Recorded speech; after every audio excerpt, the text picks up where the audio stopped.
Hi friends, it is possible to minimize damage caused by an earthquake.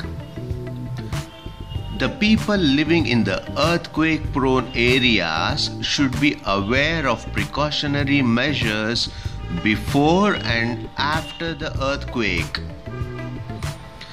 Tall buildings should have their foundations on solid bedrock rather than loose surface materials.